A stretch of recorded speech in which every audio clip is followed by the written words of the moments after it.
Okay, focusing in on the top corner here of the big shelf, we're going to kind of work along a few different sections here. This first one is one of the few non-Star Wars related shelves that I have set up exclusively devoted to something non-Star Wars.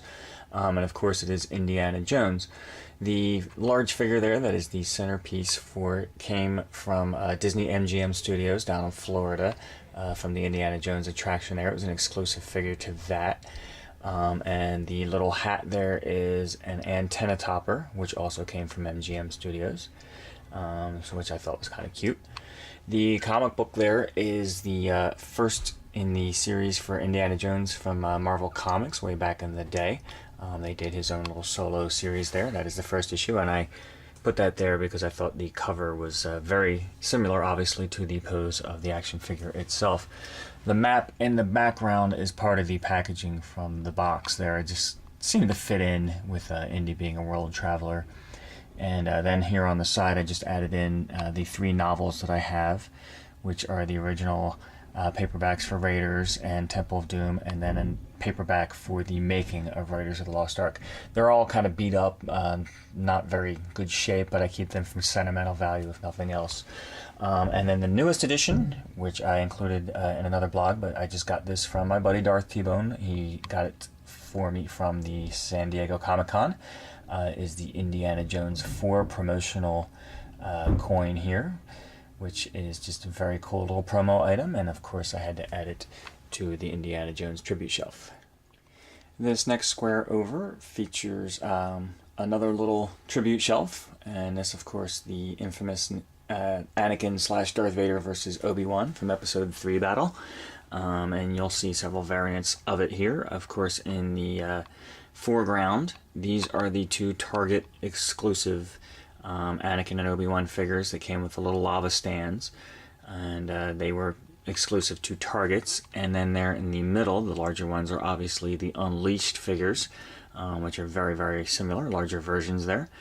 And then in the background is the postcard that Target mailed out for the Episode 3 Midnight Sale, and I kept that postcard, and it's very shiny and glossy, and it looks great, and of course I put it up there to decorate.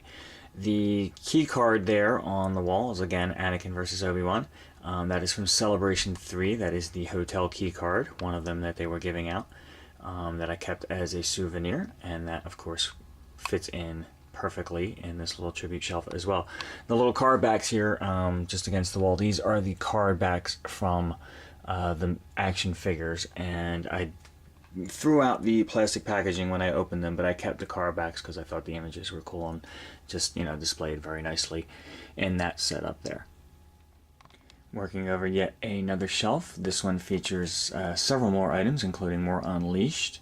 We have the Luke Skywalker Unleashed, and then right next to it, Darth Vader, and I believe this is the Empire Strikes Back one. These are all recent versions. I know there were older versions of some of these. In the background here is another Vader Unleashed. This one, him leaping from the steps from Return of the Jedi. Nice action pose they caught him in there. Now in the background, what you will see is the Darth Vader Force Battler fig, which I picked up. Wasn't a big fan of that line, but I did pick up Vader and one other one. And then over here, again, a line I'm not a huge fan of, but I am a sucker for Vader stuff, and I thought it was kind of cool. Darth Vader Transformer that transforms into his TIE Fighter. So I picked that one up as well. You'll see in the background just a couple of comic books I took, and you'll see them around in various spots, just some of my Star Wars comic books, and just for display purposes kind of mounted them to the wall using some poster putty so I don't damage the books or anything like that. Just some cool art to kind of fill in some spaces and just make things pop a little bit more. The card backs here you'll see are some pickups from Celebration 4. Hasbro gave away just some unused card backs for some characters, and I thought they were just kind of neat little promo items that they gave out, freebies if you will, that always look cool.